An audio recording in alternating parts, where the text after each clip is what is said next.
नमस्कार दोस्तों, editorial classes में मैं रवि वर्मा आपका स्वागत करता हूं। आज की इस वीडियो में 1 जुलाई से 7 जुलाई तक का पूरे वीक का करंट अफेयर्स हम लोग देखते हुए चलेंगे। इसमें टोटल क्वेश्चन की संख्या लगभग 70 क्वेश्चन के आसपास है और इसमें आपको कम समय में आपको बेहतर कंटेंट के साथ सारे वनडे एग्जाम्स की तैयारी के लिए आपको इस तरह से क्वेश्चन को डिजाइन किया गया है। तो यह वीडियो देखने के बाद आप निश्चित रूप से आश्वस्त महसूस होंगे कि ऐसे क्वेश्चन आपको एग्जाम में पूछे जाते हैं।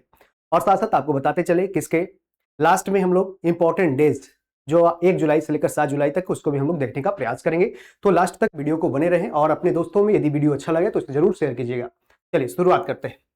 इसके पहले बता दें आपको कि यदि आप बिहार एसएससी के तमाम एग्जाम, चाहे वो लैब असिस्टेंट हो या बीएसओ, एएसओ या फिर 10+2 या सीजीएल लेवल एग्जाम हो, तो इसकी तैयारी करते हैं तो इसके लिए एडिटोरियल द्वारा लाया गया है बिहार एसएससी का एमसीक्यू बैच, जो पीटी और मेंस की तैयारी करने के लिए लाया गया है। तो इसमें आप जुड़ सकते हैं। बैच आपका स्टार्ट हो चुका है 1 जून से और इसमें क्लासेस अभी चल रही है, तो इसके लिए जुड़ सकते हैं। और साथ साथ इसमें यदि आप थ्योरी बैच में पढ़ना चाहते हैं तो जीत बैच जो पहले से चली आ रही है तो इसमें भी जुड़ सकते हैं।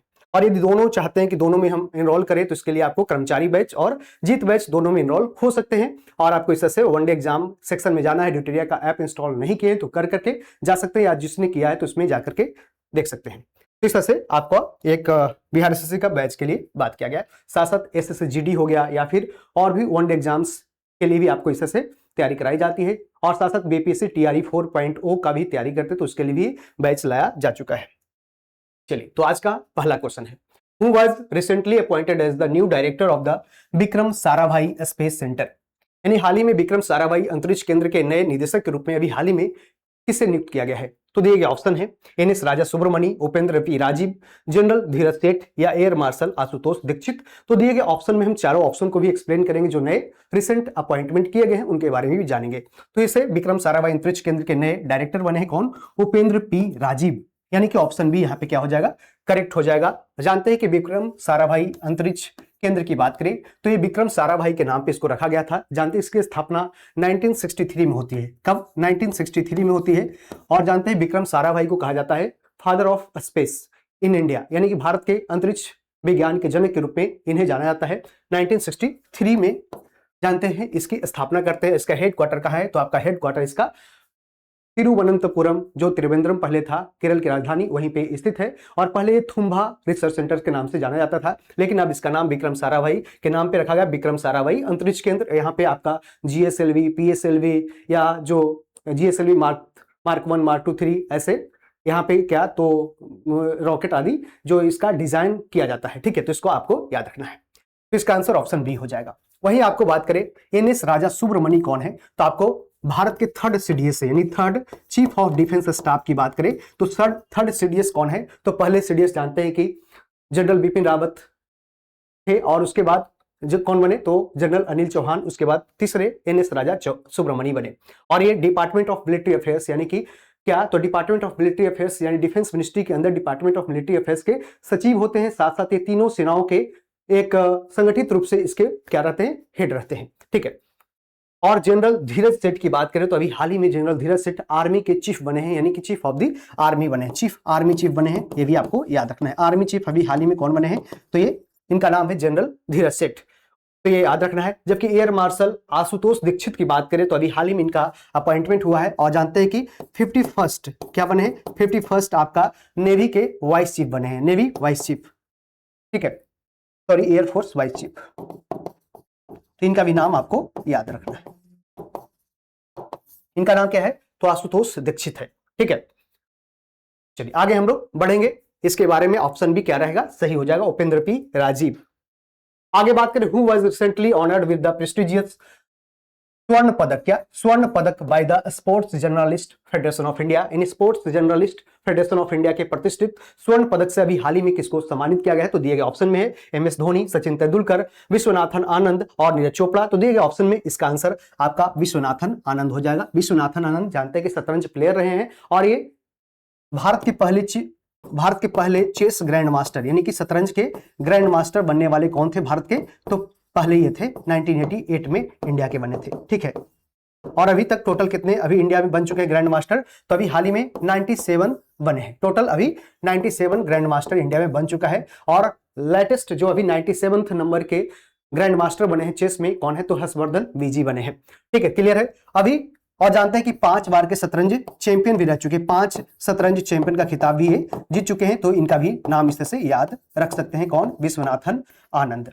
ठीक है, जो शतरंज खेल से संबंधित है। वही बात करें M S Dhoni. M S Dhoni एक अभी ब्रांड एम्बेसडर बने हैं, अभी हाल ही में ड्राइव का, DRIV। ठीक है, एक ऑटोमोबाइल से उसका एक brand ambassador, global brand ambassador किसको बनाया गया है? तो एम एस धोनी को। क्लियर है? आगे बढ़े। What was India's rank in the Global Unicorn Index 2026? तो इंडियाज रैंक अभी क्या रहा? ग्लोबल यूनिकॉर्न इंडेक्स यानी कि हाल ही में जारी ग्लोबल यूनिकॉर्न इंडेक्स 2026 में भारत को कौन से स्थान पे रहा? तो इसमें आपको बता दें कि इसमें स्थान इसका भारत का क्या रहा? तो चौथा स्थान रहा। 4th पोजीशन इंडिया का अभी हाल ही में हासिल हुआ ग्लोबल यूनिकॉर्न इंडेक्स में। और आपको बता दें कि पहला स्थान किसका है? तो यूएसए का पहला स्थान है, दूसरा स्थान आपका चीन का है, और तीसरा स्थान आपका क्या है? यूके का है, और चौथा स्थान इंडिया का है। और इंडिया टोटल 61 यूनिकॉर्न्स के साथ है, जो क्या चौथे स्थान पे है, जिसमें सबसे ज्यादा यूनिकॉर्न्स की बात करें भारत में कहां पे है? तो बेंगलुरु में टोटल यह 25 के साथ, यानी बेंगलुरु पहला है। बेंगलुरु जिसे कहा जाता है भारत का यूनिकॉर्न कैपिटल, जिसमें कितना है? तो बेंगलुरु में 25 है। वहीं दूसरा स्थान पे मुंबई है, जहां पे आपका पहला बेंगलुरु, दूसरा मुंबई, जिसमें 13 है। ठीक है, तो दूसरा मुंबई। तो इस कारण से यूएसए, चीन, यूके और इंडिया याद रखना है कि ग्लोबल यूनिकॉर्न इंडेक्स में टॉप 4 पोजीशन देश है। यूएसए की बात करें तो यूएसए का देश है, यूएसए देश का एक शहर है सैन फ्रांसिस्को। फ्रांसिस्को ये क्या है? तो दुनिया का, ठीक है, फ्रांसिस्को ये दुनिया का क्या है? तो इसका यूनिकॉर्न कैपिटल कहा जाता है। Unicorn capital. इसमें अकेले अमेरिका के सबसे ज्यादा क्या है? तो यूनिकॉर्न्स यहाँ पाए जाते हैं। यूनिकॉर्न्स का मतलब क्या है? जिस कंपनी का वैल्यूएशन $1 बिलियन से अधिक हो गया, $1 बिलियन से अधिक, ये भी ध्यान रखना है, क्या $1 बिलियन से अधिक हो गया तो इसे क्या बोलते हैं? तो उसे बोलते हैं यूनिकॉर्न्स। अभी हाल ही में भारत में यूनिकॉर्न कौन बना है? नया यूनिकॉर्न कौन बना है? तो भारत में अभी 130वां यूनिकॉर्न की बात करें कौन बना है, तो इसका नाम है सर्वम एआई। और पहला कौन था? फर्स्ट कौन था? तो इसका जेप्टो था। फर्स्ट जेप्टो था इंडिया का। फर्स्ट इंडिया का क्या था? इंडिया की बात करें तो जेप्टो था। ठीक है, इसको याद रखना है। क्लियर है? तो इसका आंसर ऑप्शन डी करेक्ट हो जाएगा, 4th। क्लियर है? आगे बढ़े। और यूएसए में बात करें तो 800 प्लस, यानी 800 प्लस, लगभग 800 प्लस इसमें क्या है? तो यूनिकॉर्न्स यहाँ पे पाए जाते हैं, जबकि भारत में भी देख सकते हैं काफी कम है और 61 के आसपास ही है। आगे की who was recently honoured with the 21st international meteorological organisation IMO prize, यानी 71वें अंतर्राष्ट्रीय मौसम विज्ञान संगठन पुरस्कार से अभी हाल ही में किसको सम्मानित किया गया? जानते हैं कि ये जो अंतर्राष्ट्रीय मौसम विज्ञान संगठन होता है, ये मौसम विज्ञान का नोबेल पुरस्कार भी कहलाता है। क्या ये मौसम विज्ञान का नोबेल पुरस्कार कहलाता है? नोबेल पुरस्कार भी कहलाता है। तो ये भी आपको याद रखना है। ठीक है, अभी हाल ही में किसको दिया गया? तो ये पुरस्कार अभी हाल ही में फ्रांस के वैज्ञानिक रहे डॉक्टर फ्लोरेंस रावियर को दिया गया। डॉक्टर फ्लोरेंस रेवियर को अभी हाल ही में 71वें अंतर्राष्ट्रीय मौसम विज्ञान संगठन पुरस्कार से सम्मानित किया गया। जानते हैं कि आईएमओ की स्थापना कब होती है? आईएमओ की स्थापना कब होती है? तो ऐसे इंटरनेशनल मैरीटाइम ऑर्गेनाइजेशन, अंतर्राष्ट्रीय मौसम विज्ञान संगठन की बात करें तो ये इसकी स्थापना एक WMO है, वर्ल्ड मेट्रोलॉजिकल ऑर्गेनाइजेशन। तो इसी तरह से इसकी स्थापना मुख्य रूप से कब? 1873 में होती है। और इंटरनेशनल मैरीटाइम ये मेट्रोलॉजिकल ऑर्गेनाइजेशन की बात करें तो इसका स्थापना आपको 23 जनवरी 1850 सॉरी, ये क्या है? 1873 में इसकी स्थापना होती है। ठीक है, लेकिन यूनाइटेड नेशन के अंदर देखा जाए तो WMO की स्थापना 23 जनवरी 1950, वर्ल्ड मेट्रोलॉजिकल ऑर्गेनाइजेशन। और 23 जनवरी को क्या मनाते हैं? तो विश्व मौसम विज्ञान दिवस।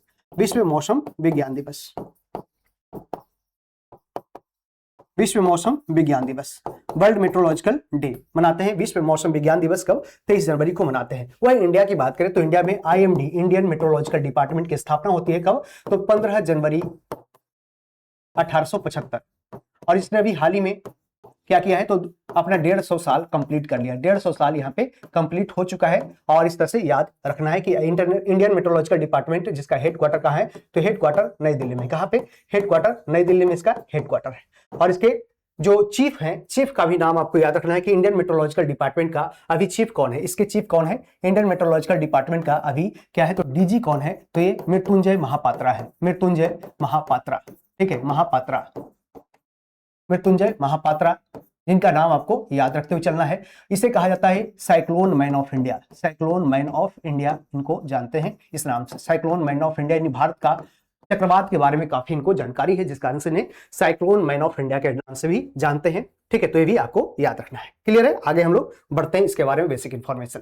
ठीक है, Where was the first National Rural Development Conference 2026 held? यानी प्रथम राष्ट्रीय ग्रामीण विकास सम्मेलन 2026 का आयोजन हाल ही में कहां पर इसका आयोजन किया गया? तो जानते हैं कि इसका आयोजन अभी हाल ही में नई दिल्ली में इसका आयोजन किया गया, और इसमें मुख्य रूप से किस तरह से ग्रामीण क्षेत्रों में विकास किया जा सके, इसमें और भी डिजिटल कनेक्टिविटी को और भी स्ट्रॉन्ग किया जा सके, साथ साथ ग्रामीण क्षेत्रों से जुड़े हुए खासकर ग्रास रूट लेवल डेमोक्रेसी उसको किस तरह से और भी मजबूत किया जा सके, इसमें आपको नए नए टेक्नोलॉजी, नए नए डिजिटल अवेयरनेस आदि फैला करके वहां पे क्या क्या इंप्रूवमेंट किए जा सकते हैं, उसके लिए ऐसे काम किया गया। और इसके लिए जानते हैं कि विश्व ग्रामीण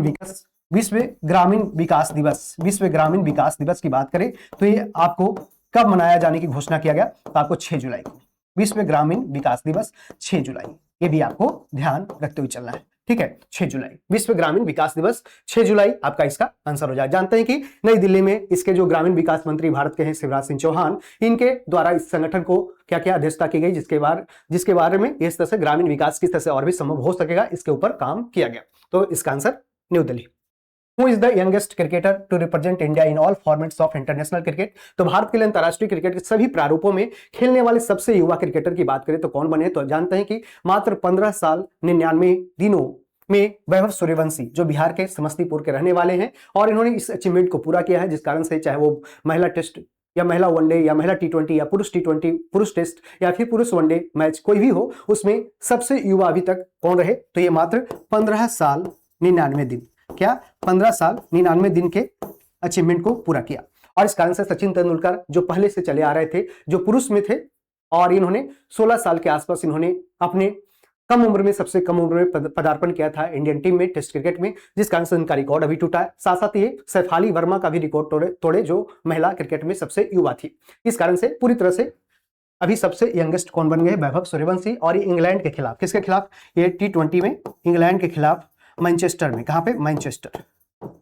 मैनचेस्टर में इन्होंने वर्सेस इंग्लैंड T20 में, और इस मैच में उन्होंने 10 बॉल में 14 रन बनाए, 10 बॉल में 14 रन बनाए, और अपने विस्फोटक पारी से यह जो जाने जाते हैं, जानते हैं कि आईपीएल में सबसे तेज तरार शतक इन्होंने 35 गेंद में बनाया हुआ है। ठीक है, तो इनका नाम वैभव सूर्यवंशी, बिहार से आते हैं।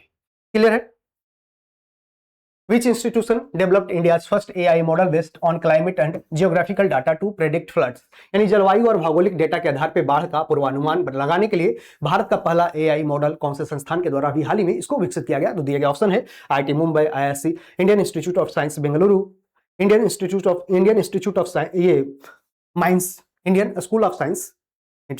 स्कूल ऑफ माइंस धनबाद, और फिर IIT खड़गपुर। तो दिए गए ऑप्शन के अकॉर्डिंग इसका सही हो जाएगा क्या? इसका answer option A, IIT Mumbai के द्वारा भी हाल ही में, यानी कि किस तरह से फ्लड आने से पहले ही ऐसा AI मॉडल क्रिएट किया जाएगा जो आपको क्लाइमेट और जियोग्राफिकल डाटा के अकॉर्डिंग इसमें पहले ही प्रेडिक्ट कराएगा कि कहां पे ऐसा बाढ़ आने की संभावना है, जिस कारण से उस क्षेत्र में ऐसा अर्ली वार्निंग दिया जा सकता है, या फिर उसको वहां से लोगों को वहां से रेस्क्यू कराया जा सकता है। तो इस कारण से ऐसे IIT मुंबई के द्वारा इस तरह से एक AI मॉडल अभी हाल ही में विकसित किया गया है। वहीं IIT खड़गपुर भी अभी हाल ही में चर्चा में रहा कि यहाँ पे कहीं भी ऐसे क्षेत्र में जहाँ पे डेंगू, यानी कि जो डेंगू फैलता है, डेंगू कहाँ पे फैल सकता है, किस एरिया में फैल सकता है, उसके बारे में पूर्वानुमान जानकारी दे सकता है। तो ये आपका IIT खड़गपुर, तो डेंगू के लिए इस तरह से डेंगू पूर्वानुमान के लिए भी ऐसे मॉडल लाया है। ठीक है, किसने लाया है? तो इसने आपको IIT खड़गपुर के द्वारा किया गया है। जानते हैं कि डेंगू जिसे हड्डी तोड़ बुखार, या इसे कहते हैं क्या? ब्रेक बोन फीवर कहते हैं। और आप इसको क्या, तो इसमें जानते हैं कि एडिस इजिप्टी नामक मच्छर से फैलता है, और इसे इजिप्ट का बुखार भी कहते हैं। तो ये आपका ऑप्शन डी, क्या ऑप्शन ए इसका करेक्ट हो जाएगा, जबकि डेंगू वाला में IIT Kharagpur. In which state was India's first green hydrogen plant established? Bharat का पहला ग्रीन हाइड्रोजन प्लांट अभी हाल ही में कौन से राज्य में स्थापित किया गया?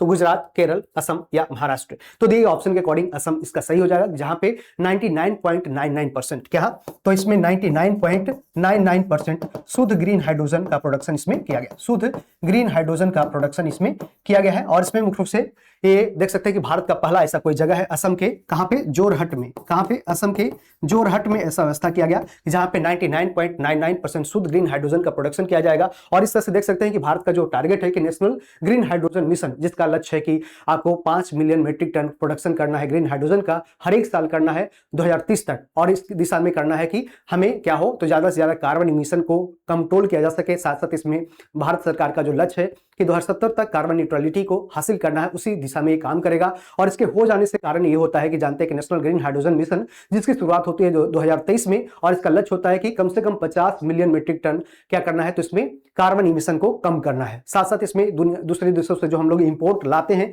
साथ साथ अलग अलग जैसे मान लें कि ऑयल हो गया, नेचुरल गैस हो गया, जिसका इंपोर्ट कवर कम से कम 50 लाख मीट्रिक टन का लेस होगा, कवर एक लेस इंपोर्ट कवर होगा। तो इस कारण से ऑप्शन सी असम हो जाएगा। यदि पूछ दे कि भारत का पहला make in India green hydrogen ऐसे कहां पे बनाया गया, तो मेक इन इंडिया हाइड्रोजन की शुरुआत कहां पे की गई, तो यहां पे Kandla port, Kandla port Gujarat, Kandla port Gujarat, ये भी आपको याद रखना है। कांडला पोर्ट कहां, गुजरात में। Make in India green hydrogen, make in India, ठीक है, हाइड्रोजन की शुरुआत यहां से की जाती है। और साथ साथ आपने ये देखा कि अभी हाल ही में हरियाणा के जिंद सोनीपत रेलवे मार्ग पे लगभग उसकी लंबाई 89 किलोमीटर के आसपास है, जहां पे ये क्या किया गया है, तो यहाँ पे पहली बार ट्रेन यहाँ पे चलाया गया, जिस कारण से ग्रीन हाइड्रोजन से चलने वाली भारत है जो दुनिया का 5वां ऐसा देश बन गया जो अपना ग्रीन हाइड्रोजन से क्या चला है, तो ट्रेन चलाया है। ग्रीन हाइड्रोजन से ट्रेन चलाने में देखा जाए तो इसमें भारत है जो दुनिया में 5वां स्थान हो गया। भारत का स्थान क्या है, तो 5th पोजीशन आ चुका है। और पहला स्थान किसका है, तो जर्मनी का है, और दूसरा स्वीडन का है। दूसरा किसका है, तो स्वीडन का। जर्मनी ने 2018 में ये उपलब्धि को हासिल किया, जिसने ग्रीन हाइड्रोजन से क्या चलाया, तो ट्रेन चलाया। वहीं आपका दूसरा क्या है, तो स्वीडन, ठीक है। तो ये सभी आपको फैक्ट्स याद रखते हुए चलना है। खासकर आगे बढ़े तो इसका answer option C. Who was appointed as the new CMD of Hindustan copper limited, तो हिंदुस्तान कॉपर लिमिटेड की बात करें तो इसके नए अध्यक्ष के रूप में कौन बने हैं, तो इनका नाम है अनुपम मिश्रा। अनुपम मिश्रा भी हाल ही में हिंदुस्तान कॉपर लिमिटेड जिसकी स्थापना क्या है, तो इसकी स्थापना आपको होती है 1867 में, और ये क्या है, तो मिनी रत्न कैटेगरी 1 में, मिनी रत्न कैटेगरी 1 का दर्जा से हासिल है। और हिंदुस्तान कॉपर लिमिटेड जो भारत में सबसे ज्यादा कॉपर का प्रोडक्शन करता है, यानी तांबा का उत्पादन करता है। और जानते हैं कि तांबा का एक खान है जिसका आपको नाम पता होगा कि तांबा खासकर कहां पे प्रोडक्शन होता है, इसको जानते हैं कि ऐसे जो पुराने समय से फेमस रहता है कौन, खेतड़ी माइंस, खेतड़ी की खान, खेतड़ी की खान आपको पता है। खेतड़ी की खान कहां पे, राजस्थान में स्थित है, राजस्थान में। वहीं आपको बता दें कि बालाघाट कहां पे है, तो बालाघाट मध्य प्रदेश में है। मलेजखंड मध्य प्रदेश में भी इसका काफी अच्छा अमाउंट में क्या होता है, तो इसका मध्य प्रदेश में कॉपर का प्रोडक्शन होता है। तो ये भी आपको याद रखना है। जानते हैं कि तांबा का उत्पादन खासकर बिजली यानी इलेक्ट्रिसिटी के प्रोडक्शन में, इलेक्ट्रिसिटी में इसका जो वायर आदि बनाने में इसका भी उपयोग काफी मात्रा में की जाती है। In which state was the purple revolution initiated, तो पर्पल रिवॉल्यूशन का गठन कौन से राज्य में किया गया, तो जानते हैं कि इसका भी हाल ही में गठन जम्मू और कश्मीर में किया गया। जानते हैं कि जम्मू कश्मीर में CSIR का एक अरोमा मिशन है, CSIR का एक अरोमा मिशन है। अरोमा मिशन का नाम आपने सुना होगा, ये क्वेश्चन कई बार पूछा है कि अरोमा मिशन किससे जुड़ा हुआ है, तो आपका पर्पल रिवॉल्यूशन यानी कि क्या, तो ऐसे पर्पल रिवॉल्यूशन यानी कि बैंगनी क्रांति इसे बोलते हैं। बैंगनी क्रांति का गठन अभी हाल ही में कहा, जम्मू कश्मीर में, खासकर यहाँ पे लेवेंडर की खेती करने के लिए, क्या लेवेंडर की खेती को आगे बढ़ाने के लिए इस दिशा में इसमें किया गया है। तो अरोमा मिशन किसका है, पहले तो CSIR का, पहले यानी council for scientific industrial and research, जिसका हेडक्वार्टर न्यू दिल्ली में है, और इसके द्वारा ही अरोमा मिशन लाया, जिसमें आपको लेवेंडर की खेती को बढ़ावा देना, जिस कारण से जम्मू और कश्मीर के क्षेत्र में इसका प्रोडक्शन और भी बढ़ सके, और इस कारण से ऐसा प्रयास किया गया है। साथ साथ आपने ये भी देखा कि जम्मू कश्मीर के क्षेत्र में यहाँ पे करेवा मिट्टी होता है, क्या करेवा मिट्टी होता है, क्या करेवा सॉइल्स होता है, पाया जाता है करेवा सॉइल। और यहाँ पे क्या, तो केसर की खेती के लिए जाना जाता है, केसर की खेती के लिए प्रसिद्ध है। और जानते हैं कि भारत में सबसे ज्यादा केसर की उत्पादन कहीं होती है, तो कहां पे, आपका जम्मू और कश्मीर के क्षेत्र में होता है। और साथ साथ आपको यह भी पता है कि क्या, तो यहाँ पे केसर की खेती, और दुनिया में सबसे ज्यादा केसर की बात करें तो दुनिया में कहां, तो जम्मू कश्मीर भारत में, और दुनिया में ईरान में सबसे ज्यादा केसर का उत्पादन होता है। और एक क्वेश्चन आपका BPSC के PT एग्जाम में पूछा गया है कि केसर का उत्पादन सबसे ज्यादा दुनिया में कहां होता है, तो आपका ईरान में होता है। ठीक है, क्लियर है। और जम्मू कश्मीर में ही क्या, तो सबसे ज्यादा जो हाई क्वालिटी का जो कोल होता है, एंथ्रासाइट कोयला होता है, जो भी कहां पाया जाता है, जम्मू कश्मीर में ही कम मात्रा में पाई जाती है। और इसका उत्खनन भी बहुत ज्यादा नहीं हो पाता है, क्योंकि पहाड़ी क्षेत्र है, जिस कारण से इसका उत्खनन बहुत ज्यादा नहीं हो पाता है, लेकिन यहाँ पे पाई जाती है क्या, सबसे ज्यादा हाई क्वालिटी कोल जो एंथ्रासाइट होता है। क्लियर है, तो इसका आंसर ऑप्शन डी करेक्ट। आगे की Ullah T which received India's first patent for bagless tea is mainly associated with which state, तो भारत के पहले बैगलेस चाय जिसे बुल्लाह टी कहेंगे, इसके लिए पेटेंट प्राप्त करने वाली बुल्लाह टी मुख्य रूप से कौन से राज्य से संबंधित है? तो इसका असम से ये संबंधित है। और इसमें क्या, तो प्लास्टिक या फिर ऐसे जो क्या प्लास्टिक हो गया या पेपर है, उससे इसको क्या किया जाएगा, तो उसमें बैग को जमा नहीं किया जाएगा। इसमें क्या, तो इसमें जो पत्ता हो गया, उसका डंठली हो गया, स्टिक हो गया, उसी जो ऑर्गेनिक हो गया यानी कि नेचुरल हो गया, ऑर्गेनिक हो गया, उसी से इसमें क्या ऐसा बुल्ला टी का खासियत है। तो उसी के लिए ऐसा आपको चाय है जो दिया जाएगा, उसी में ऐसा कुछ ऐसा प्लास्टिक इसका उपयोग नहीं किया जाएगा। तो इसमें बैगलेस चाय ऐसा बुल्ला टी, जिसे असम के राज्य को अभी हाल ही में पेटेंट प्राप्त है। जानते हैं कि दुनिया में भारत में सबसे ज्यादा प्रोडक्शन यानी कि लगभग 50% ऑफ द जो चाय का प्रोडक्शन भारत में होता है, उसका अकेले कौन करता है? तो पहला पोजीशन भारत में है, फर्स्ट इन इंडिया। कौन है? तो चाय के प्रोडक्शन में तो असम राज्य ही है। ठीक है। और इसका जानते हैं कि चाय बोर्ड की बात पूछ देगी, चाय बोर्ड कहां पे है? तो चाय बोर्ड आपका कोलकाता में है। कहां पे? चाय बोर्ड कोलकाता में है। चाय बोर्ड कोलकाता है। जबकि आपको कॉफी बोर्ड कहां पे है? तो आपका कॉफी बोर्ड कर्नाटक में है। कॉफी बोर्ड कहां है? तो कर्नाटक में है, कर्नाटक में है। और चाय कर्नाटक में है। और जानते हैं कि चाय कॉफी का प्रोडक्शन सबसे पहले कहां होता है? तो बाबा बुदान हिल्स जो कुद्रेमुख पहाड़ी कहां पे स्थित है? तो आपका कर्नाटक में है, जो आयरन ओर के लिए प्रसिद्ध है यानी कि लोहे की खान के लिए प्रसिद्ध है, कुद्रेमुख की पहाड़ी। वहां पे भी ऐसे कॉफी बोर्ड, पहले कॉफी का बीज है जो बाबा बुदान के द्वारा वहां पे उपजाया गया था, जिस कारण से उसे बाबा बुदान हिल्स का नाम भी पड़ा था। तो चाय बोर्ड का हेडक्वार्टर कहां है? कोलकाता। इसको भी याद रख सकते हैं। ठीक है। और पहला स्थान किसका है चाय में? तो भारत का स्थान फर्स्ट इन इंडिया किसका है? तो दुनिया में भारत का स्थान क्या है? तो पहला चीन का है और दुनिया में भारत का स्थान सेकंड है चाय के प्रोडक्शन में। ठीक है। भारत का दूसरा स्थान है। ये भी आपको याद रखते हुए चलना है। क्लियर है? इसका आंसर ऑप्शन ए करेक्ट हो जाएगा। ठीक है। आगे, where will the badminton world championship 2026 be held? यानी कि बैडमिंटन वर्ल्ड चैंपियनशिप 2026 का आयोजन कहां पे इसका आयोजन होना है? तो ऐसे भारत इसकी कह सकते हैं अध्यक्षता दूसरी बार करने जा रहा है, होस्टिंग करने जा रहा है दूसरी बार। इसके पहले भारत ने 2009 में किया था। कहां पे? हैदराबाद में किया। उसके बाद आपको 17 साल बाद, कहा तो 17 साल बाद आपको हैदराबाद में इसका प्रतिनिधित्व करने का मौका भारत को मिला है। और इसमें बैडमिंटन एसोसिएशन के वर्ल्ड बैडमिंटन एसोसिएशन के द्वारा इसमें फैसला लिया गया कि भारत को इस बार बैडमिंटन वर्ल्ड चैंपियनशिप 2026 का आयोजन करने का मौका दिया जाए। तो इसका answer option B, New Delhi में इसका आयोजन किया जाएगा। Who was appointed as the chairman of the Central Board of Direct Taxes? यानी सीबीडीटी की बात करें, इसके नए अध्यक्ष के रूप में कौन बने हैं? तो जानते हैं कि इसके अध्यक्ष रवि अग्रवाल। तो रवि अग्रवाल पहले से भी इसके अध्यक्ष थे और इनका टेन्यूर को और बढ़ा दिया गया है। इन्हीं central board of direct taxes के जो चेयरमैन है, इनका कार्यकाल को बढ़ा दिया गया है। और जानते हैं कि डिपार्टमेंट ऑफ रेवेन्यू यानी डिपार्टमेंट ऑफ रेवेन्यू जो मुख्य रूप से वित्त मंत्रालय के अंदर में काम करता है, इसकी स्थापना कब होती है? तो इसकी स्थापना सीबीडीटी की स्थापना ऐसे मुख्य रूप से 1963 में इसकी स्थापना होती है। और इसके अध्यक्ष के रूप में कौन है? तो जानते हैं कि अभी रवि अग्रवाल। और इसका काम क्या है? इनकम टैक्स हो गया, कारपोरेट टैक्स हो गया, आदि जो टैक्स कलेक्शन होता है उसमें किस तरह से उसको और भी बेहतर किया जा सके, उसको लिए ये सब नियम आदि बनाते हैं।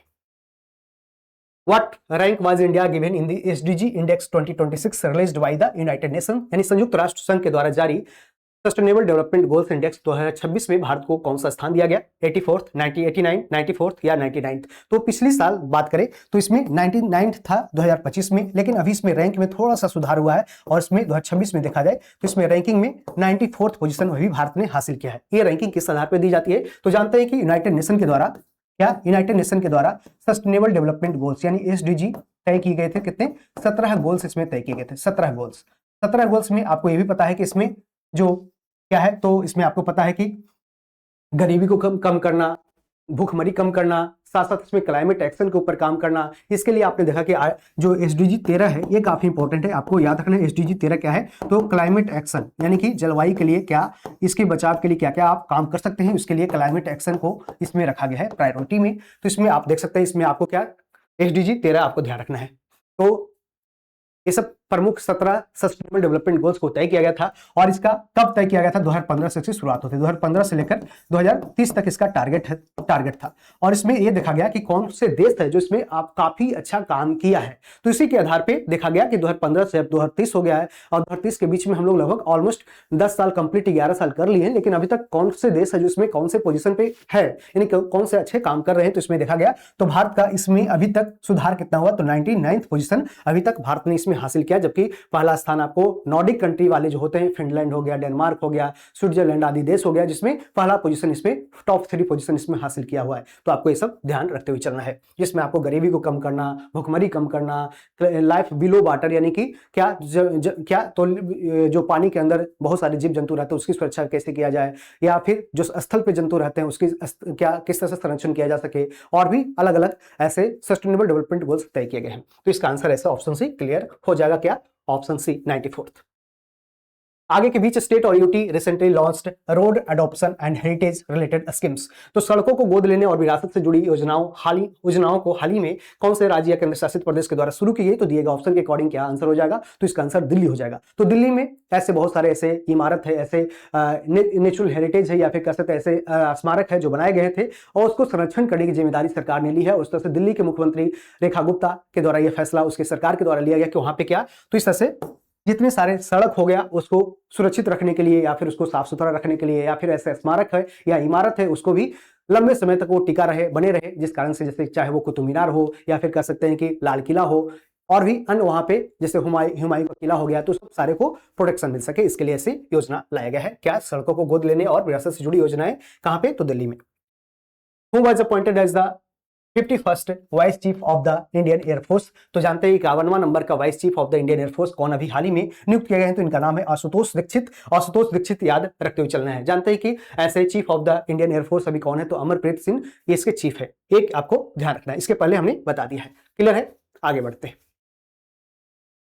Which city became Uttar Pradesh first zero dump city? Zero dump city का मतलब कि उत्तर प्रदेश का पहला जीरो डंप सिटी कौन सा शहर बन गया है? तो लखनऊ, कानपुर, वाराणसी या आगरा? तो दिए गए ऑप्शन के अकॉर्डिंग इसका आंसर हो जाएगा आपका क्या? तो लखनऊ हो जाएगा। लखनऊ क्या बन गया है? तो जीरो डंप सिटी, यानी कि यहाँ पे कोई भी ऐसा कचरा है जो कहीं बाहर है जो फेंका नहीं जा रहा है और इसको साइंटिफिक प्रोसेस करके ही उसको क्या किया जा रहा है, उससे है जो एनर्जी बनाया जा रहा है, जिस कारण से ऐसे कर सकते हैं जीरो डंप सिटी लखनऊ बन चुका है।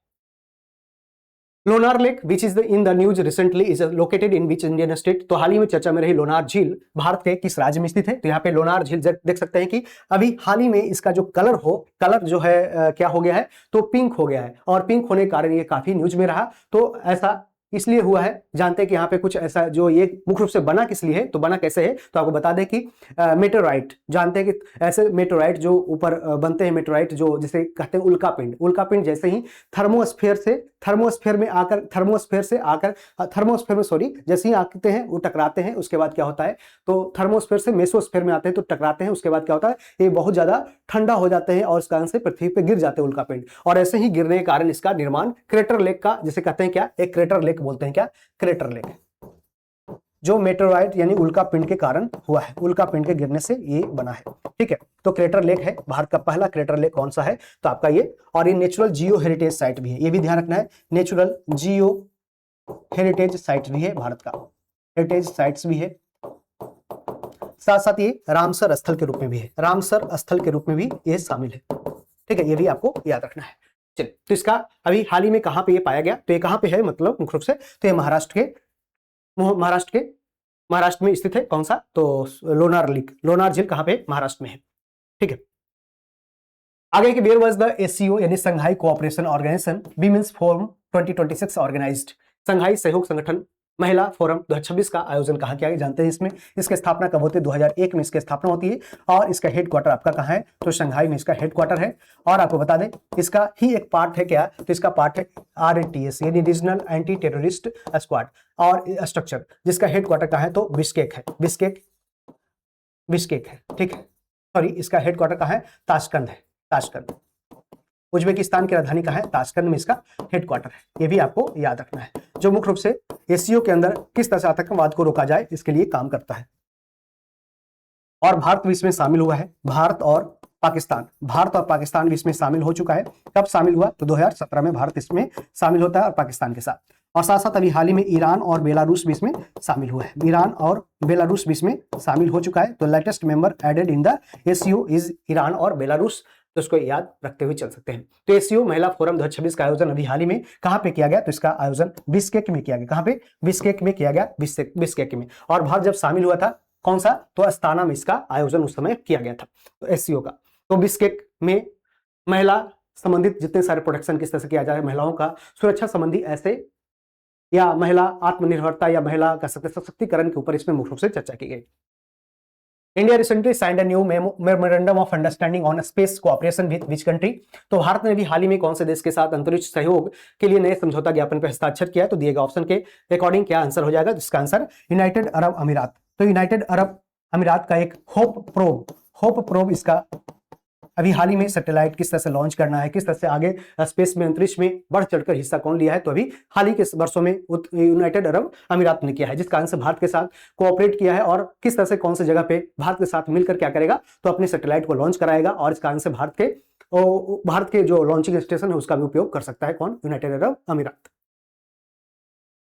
Who was conferred with the highest civilian honor of Seychelles, Guardian of the Blue Horizon? यानी कि सेशल्स का सर्वोच्च नागरिक पुरस्कार guardian of the blue horizon किसे अभी हाल ही में दिया गया? तो जानते हैं प्रधानमंत्री नरेंद्र मोदी सेशल्स देश में जाते हैं और वहां पे इनको यह सम्मान दिया गया है, जिस कारण से देख सकते हैं कि इनका आंसर हो जाएगा नरेंद्र मोदी, यानी भारत के प्रधानमंत्री अभी हाल ही में कई देशों के है जो ये राजकीय सम्मान को प्राप्त कर चुके हैं। लगभग ये 32-33 प्लस देश ऐसा हो चुका है जिसने इनको सम्मान दिया है, ऐसे राजकीय सम्मान दिया है। तो guardian of the blue horizon पूछ सकता है। जानते हैं सेशल्स का लोकेशन कहां पे है? तो यहाँ देख सकते हैं कि सेशल्स एक छोटा सा ये द्वीपीय देश है और काफी खूबसूरत देश है यहाँ पे सेशल्स, ठीक है। और ये कहां पे? तो मुख्य रूप से देख सकते हैं इंडियन ओशन के आसपास का, इंडियन ओशन में स्थित देश है, एक द्वीपीय देश है। और ये मुख्य रूप से कहां है? तो मेडागास्कर है। मेडागास्कर जानते हैं दुनिया का चौथा सबसे बड़ा द्वीपीय देश है मेडागास्कर, जो अफ्रीकी महाद्वीप के सटे हुए हिस्सा में इंडियन ओशन में स्थित है। और यहीं पे आप देख सकते हैं इसके ऊपर जस्ट सेशल्स है और इसके ऊपर मालदीव हो गया, यहाँ पे श्रीलंका है और इधर क्या है?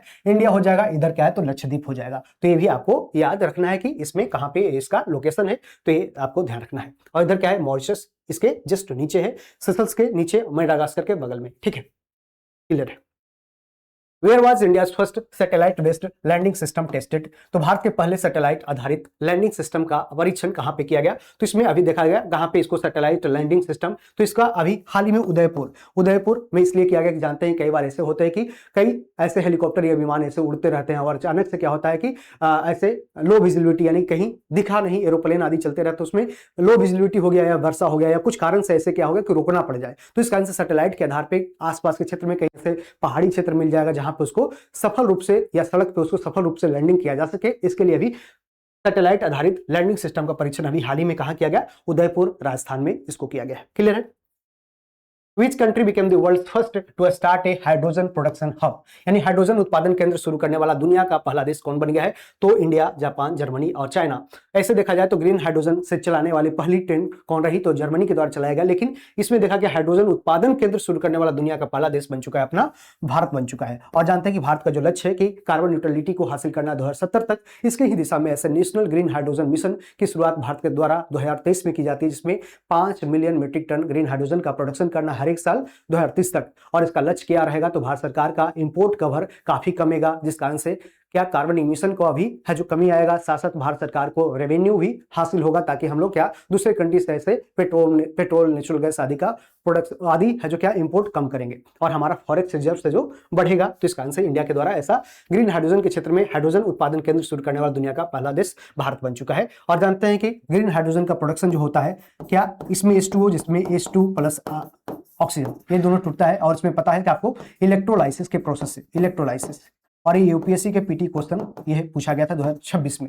इलेक्ट्रोलाइसिस में क्या होता है? तो इसमें जो क्या इसको तोड़ने में जो प्रोसेस होता है उसमें आपका क्या रहेगा? तो ग्रीन एनर्जी या कह सकते हैं रिन्यूएबल एनर्जी का उपयोग किया जाएगा, जिसमें आपको चाहे वो सोलर एनर्जी हो, चाहे विंड एनर्जी हो, आदि का इस्तेमाल इसमें किया जाएगा। आगे की which country released A draft for global AI standards? यानी हाल ही में कौन सी देश की सरकार ने आर्टिफिशियल इंटेलिजेंस से जुड़े वैश्विक मानकों के लिए एक नया मसौदा या ड्राफ्ट अभी हाल ही में जारी किया। तो इसका मुख्य मकसद भारत का यही है कि किस तरह से हम क्या करेंगे, आर्टिफिशियल इंटेलिजेंस को हम जनता के लिए या फिर नागरिक के लिए ऐसा यूजर फ्रेंडली बनाए ताकि इसका कोई मिसयूज ना कर सके। अभी हाल ही में आपने देखा कि एआई से बहुत सारे ऐसे मॉफ्ड वीडियोज या मॉफ्ड ऐसे कह सकते हैं कि एक्टर्स हो गया या फिर किसी भी को हरासमेंट करने के लिए ऐसे बनाए जा रहे हैं वीडियोज या फोटोज को ऐसे एडिट किया जाता है, जिस कारण से भारत चाहता है कि इसमें कोई ऐसा स्टैंडर्ड एक लीगल क्या हो तो इसमें एक्शन लिया जा सके या फिर ऐसे ड्राफ्टिंग हो सके, उसके लिए भारत सरकार का ये प्रयास रहा। तो इस कारण से भारत ने इसके लिए ऐसे एक नया ड्राफ्ट अभी हाल ही में जोड़ा है। Which indigenous air to surface missile was successfully tested by DRDO, तो डिफेंस रिसर्च डेवलपमेंट ऑर्गेनाइजेशन, जिसका हेडक्वार्टर नई दिल्ली में है, और इसके समीर वी कामत अभी वर्तमान में इसके क्या है, प्रमुख है, जिनके द्वारा अभी हाल ही में एयर टू सरफेस मिसाइल क्या है, तो अभी हाल ही में रुद्रम 2 को क्या किया, हाल ही में इसको लॉन्च किया गया है। तो एयर टू सरफेस मिसाइल यानी कि हवा से सीधे पृथ्वी पे मार किया जा सकता है, और इसके लिए आपको जैसे कि रडार हो गया, मान ले कि हवाई जहाज उड़ रहा है और इसमें ऐसा ये रुद्रम लगा है, तो इसमें रडार मिल गया, तो रडार उसको पहचान करने से पहले ही रडार को मार गिराएगा। तो इसका आंसर है रुद्रम 2 को अभी हाल ही में डीआरडीओ के द्वारा अभी टेस्टेड भी किया गया है। क्लियर है। Which country developed the Helina missile, तो चर्चा में रही हेलेना मिसाइल को कौन से देश ने अभी हाल ही में विकसित किया है, तो हेलेना यानी कि इसमें क्या है, तो हेलीकॉप्टर से इसको लॉन्च किया जाने वाला ऐसा नाग मिसाइल है, ठीक है, या क्या कह सकते हैं इसको, anti tank guided missile, anti tank guided missile, और इसे इंडिया ने अभी हाल ही में इसको लॉन्च किया है, इंडिया ने इसको अभी हाल ही में। तो इसमें नाग हो गया, हेलिना हो गया, ये सब सारे क्या है, तो anti tank guided missile Bharat का है, ठीक है। आगे बढ़े। Who was appointed as the part-time chairman of the HDFC bank, HDFC bank के अभी हाल ही में अंशकालिक सदस्य, अंशकालिक अध्यक्ष के रूप में कौन बने हैं, तो नीति आयोग के पूर्व उपाध्यक्ष और साथ साथ ये इलेक्शन कमीशन के चीफ इलेक्शन कमिश्नर भी रह चुके राजीव कुमार अब बने हैं क्या, HDFC बैंक के अंशकालिक सदस्य, तो इस अंशकालिक अध्यक्ष बने हैं। और जानते हैं कि इसका हेडक्वार्टर आपका मुंबई में इसका हेडक्वार्टर है, कहां पे, मुंबई में इसका हेडक्वार्टर है। साथ साथ इसकी स्थापना कब होती है, 1994 है। और एसेट्स के मामले, बैंकिंग एसेट्स के मामले देखा जाए तो दुनिया भर में सबसे ज्यादा किसकी, कौन सी, ये भारत में सबसे ज्यादा बैंकिंग एसेट्स में किसकी संपत्ति है, तो बैंकिंग एसेट्स किसके पास है, तो HDFC के पास ही सबसे ज्यादा क्या है, तो बैंकिंग संपत्ति है। तो आपको ये ध्यान रखते हुए चलना है। तुषार मेहता को अभी हाल ही में इनका अपॉइंटमेंट फिर से किया गया है, और ये क्या, सोलिसिटर जनरल फिर से बनाए गए हैं, सोलिसिटर जनरल। और जानते हैं कि भारत के दूसरे सबसे टॉप मोस्ट महान्यायवादी के बाद कौन होते हैं, तो यही होते हैं सोलिसिटर जनरल, जो असिस्ट करते हैं किसको, अटॉर्नी जनरल को। और भारत के अटॉर्नी जनरल कौन है, तो अभी वर्तमान में आर वेंकट रमनी है, आर वेंकट रमनी, जो आर्टिकल 76 में आपने पढ़ा होगा क्या, अटॉर्नी जनरल, और कौन है, आर वेंकट रमनी। इनका भी नाम आपको याद रखते हुए चलना है। तो क्लियर है, आगे बढ़ते हैं। Which state government launched the value based education programme Sanskar Shala for children aged 4 to 14 years, यानी कि 4 से 14 वर्ष के बच्चों के लिए संस्कार शाला मूल्य आधारित शिक्षा कार्यक्रम अभी हाल ही में कौन सा राज्य सरकार ने शुरू किया है, तो इसमें उत्तर प्रदेश, जम्मू कश्मीर, मध्य प्रदेश या राजस्थान। तो देगा ऑप्शन के अकॉर्डिंग क्या आंसर हो जाएगा, इसका आंसर आपका जम्मू और कश्मीर हो जाएगा। क्या, जम्मू और कश्मीर। जम्मू और कश्मीर में ऐसे बच्चों के लिए नैतिक शिक्षा का होना भी बहुत जरूरी है। उसके लिए ऐसे पठन पाठन और साथ साथ उसमें जिम्मेदारी, जो बचपन की जिम्मेदारी या फिर कह सकते हैं कि आगे बढ़ने की जिम्मेदारी, उसमें किस तरह से डेवलप किया जाए, उसमें नैतिक शिक्षा, मोरल एजुकेशन किस तरह से उसको दिया जाए, उसके लिए ऐसे संस्कार शाला का आयोजन अभी हाल ही में किया गया है, ऐसे प्रोग्राम का, एजुकेशन प्रोग्राम का, 4 से 14 वर्ष के लिए।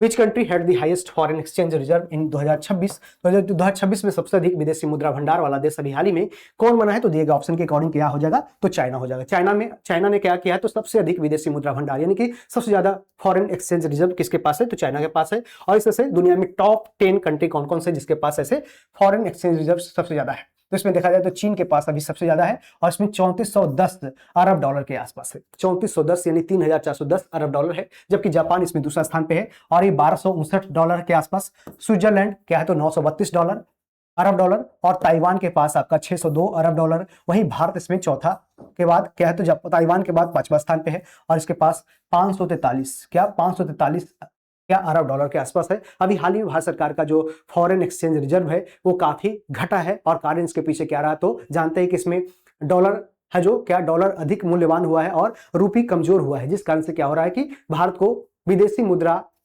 के रूप में है जो क्या व्यापार करना होता है, जिस कारण से डॉलर देना होता है, और इस कारण से फॉरेन एक्सचेंज रिजर्व से ही भारत देता है, जिस कारण से अभी आपने देखा कि इंपोर्ट, जो गोल्ड का इंपोर्ट भारत में हो रहा था उस पर भी रोक लगाया, उस पर इंपोर्ट ड्यूटी है जो क्या 6% से पहले था उसको 15% बढ़ाया। साथ साथ सिल्वर के इंपोर्ट पे भी रोक लगाने का प्रयास किया। तो इस तरह से भारत ने क्या, तो जानते कि अभी जो एनर्जी का क्राइसिस हुआ, खासकर ईरान, इजराइल और जो ये यूएसए का जो बीच में बात चल रहा था, उसके बीच में ऐसा भारत सरकार ने भी फैसला किया कि चलो क्या करते हैं, हम लोग अपने फॉरेक्स रिजर्व को हम लोग बचाने की कोशिश करते हैं, इसके लिए ऐसे हथकंडे भी अपनाए गए। तो ये 6ठा नंबर सऊदी अरब, 7वां हांगकांग, 8वां रूस, दक्षिण कोरिया, 9वां और 10वां सिंगापुर है। तो ये देख सकते हैं।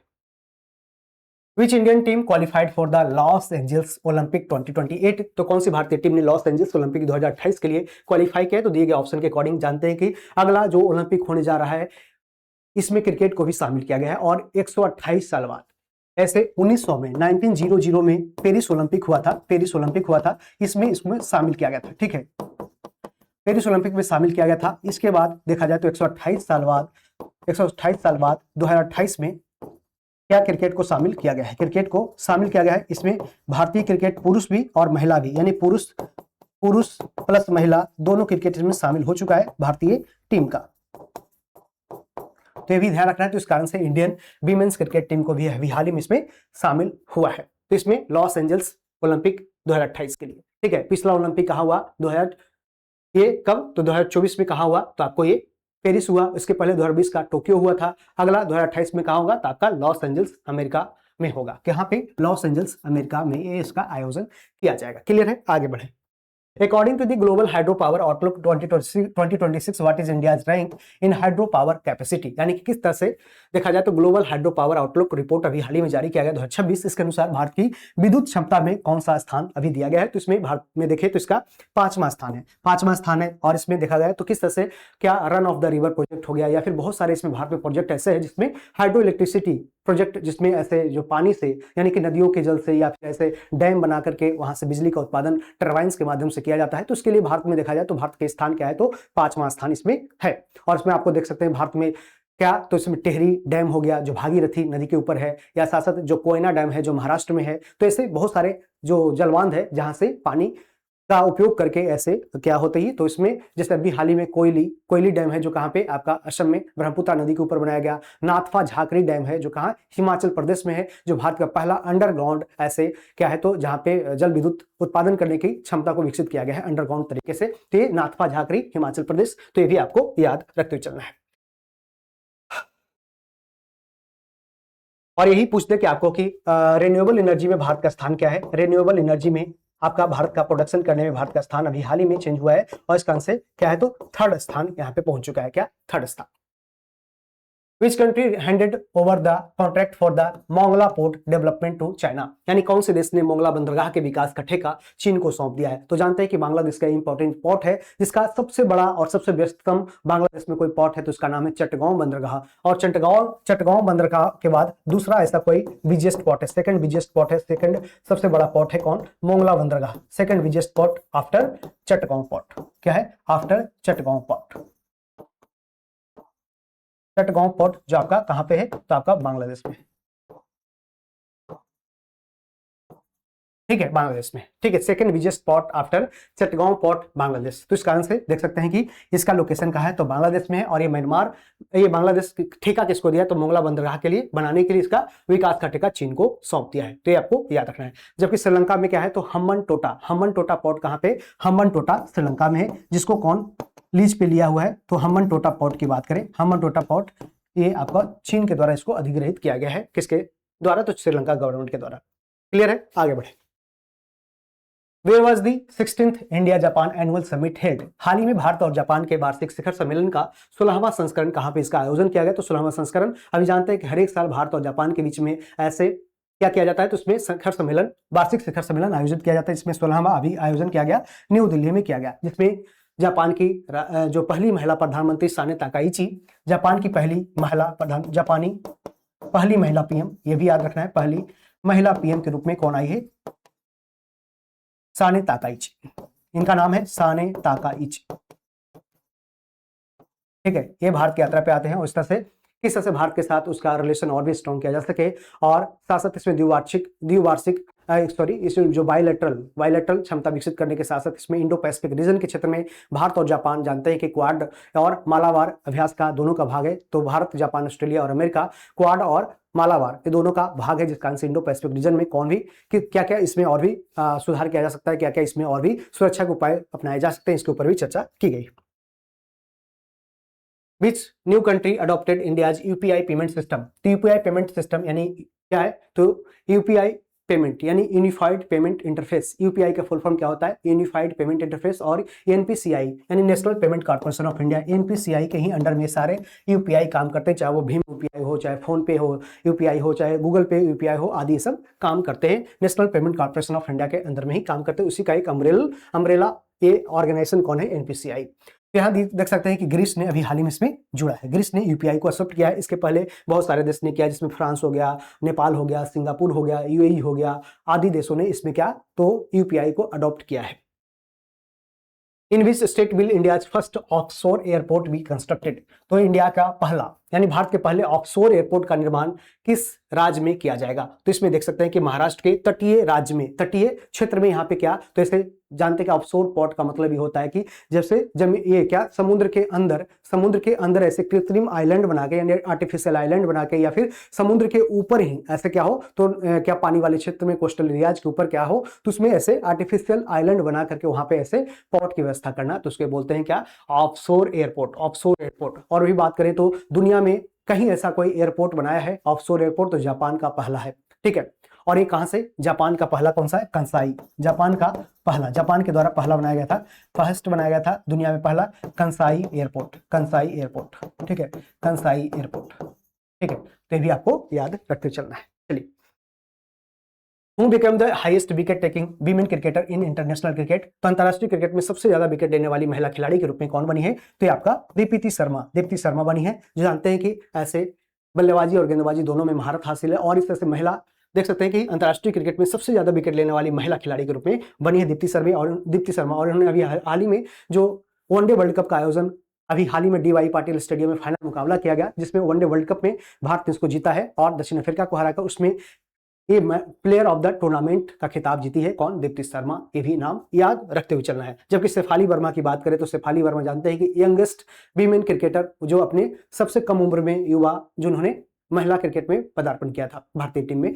तो शेफाली वर्मा। और शेफाली वर्मा ही वनडे वर्ल्ड कप 2026 में जो भारत ने जीता उसमें प्लेयर ऑफ द मैच रही फाइनल मुकाबले की। क्लियर है? और स्मृति मंधाना को जानते हैं कि BBC sports women of the year पुरस्कार अभी हाल ही में दिया गया है। BBC sports women of the year, BBC sports women of the year, ये भी याद रखना है कि BBC sports women of the year किसको दिया गया है? तो आपको Deepti Smriti Mandhana. Which country officially became the UNESCO World Heritage Capital with 61 protected sites? यानी आधिकारिक रूप से कौन सा देश 61 संरक्षित स्थलों के साथ यूनेस्को की विश्व धरोहर राजधानी बन चुका है? तो ये फ्रांस, स्वीडन, इटली या जर्मनी? इसमें देखा गया आंसर ऑप्शन सी इटली हो जाएगा। और इटली 61 ऐसे संरक्षित स्थलों के साथ यूनेस्को के वर्ल्ड हेरिटेज कह सकते हैं धरोहर राजधानी के रूप में इसको जाना गया। और जानते हैं भारत में इसमें यूनेस्को वर्ल्ड हेरिटेज साइट की संख्या क्या है? तो भारत में कितना है? तो 44 है। भारत में कितना है? तो 44 है। 44 है टोटल। भारत में क्या है? 44 है। 44 है। और 44वां नंबर का कौन सा है? तो मराठा मिलिट्री लैंडस्केप, मराठा सैन्य प्रदेश, मराठा मिलिट्री लैंडस्केप यानी मराठा सैन्य परिदृश्य, जिसमें आपको टोटल 12 स्थल है, 12 साइट्स है। 12 साइट्स में आपको क्या है? तो इसमें आपको 11 कहाँ है? तो महाराष्ट्र में है। 11 महाराष्ट्र में है। ठीक है, और एक क्या है? तमिलनाडु में। एक तमिलनाडु में कौन सा है? तो जिंजी किला है। जिंजी किला। ठीक है, जिंजी किला। और वहीं 43वां नंबर का कौन सा है? तो 43rd नंबर का कौन सा है? तो आपका 43rd नंबर का आपका मोइदम है। क्या नाम है? मोइदम। मोइदम है, जो आपका कहाँ पे? असम में है। असम में। और असम में जानते हैं कि अहोम राजवंश था। अहोम राजवंश के जो राजा था उसका कब्रगाह था। क्या था? कब्रगाह था। यहाँ पे राजाओं को दफनाया जाता था अहोम राजवंश के। और ये इसे अभी हाल ही में यूनेस्को के वर्ल्ड हेरिटेज साइट्स में भी शामिल किया जा चुका है। तो इसका आंसर भारत में टोटल 44 रामसर ये क्या है? तो इसमें यूनेस्को वर्ल्ड हेरिटेज साइट्स है।